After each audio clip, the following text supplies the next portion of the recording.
నాగమమ్మ house నుండి వెళ్ళిపోయిన తర్వాత హౌస్లోనే లేదు. ఇక తనుజ అయితే తింటున్న కళ్యాణ్ దగ్గరికి వచ్చి ఏమైంది చెప్తావా అంటూ అడుగుతుంది.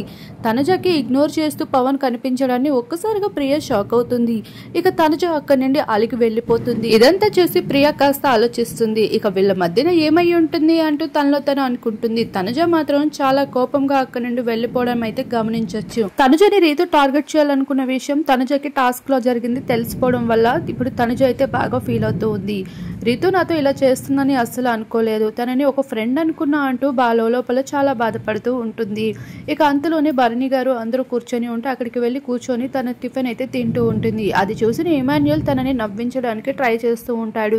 ఒక అందమైన అమ్మాయిని తప్పకుండా తీసుకురండి బిగ్ బాస్, వైల్డ్ కార్డ్ ద్వారా నేను ఇక్కడ ఒక్కడిని అయిపోయా, ఈ మొహాలు చూసి చూసి చిరాకు పుడుతుంది, ప్లీజ్ బిగ్ బాస్ అంటూ తనుజని నవ్వించడానికి చాలా ట్రై చేస్తూ ఉంటారు.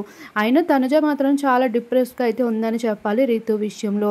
ఏది ఏమైనా ఒక ఫ్రెండ్గా అనుకున్న తర్వాత రీతు ఈ విధంగా ప్రవర్తించడం తనుజ విషయంలో చాలా సాఫ్ట్ కార్నర్ చూపిస్తూ ఇమాన్యుయల్ అయితే దగ్గర అవ్వడానికి ట్రై చేస్తూ ఉన్నాడు ఒక మంచి ఫ్రెండ్గా.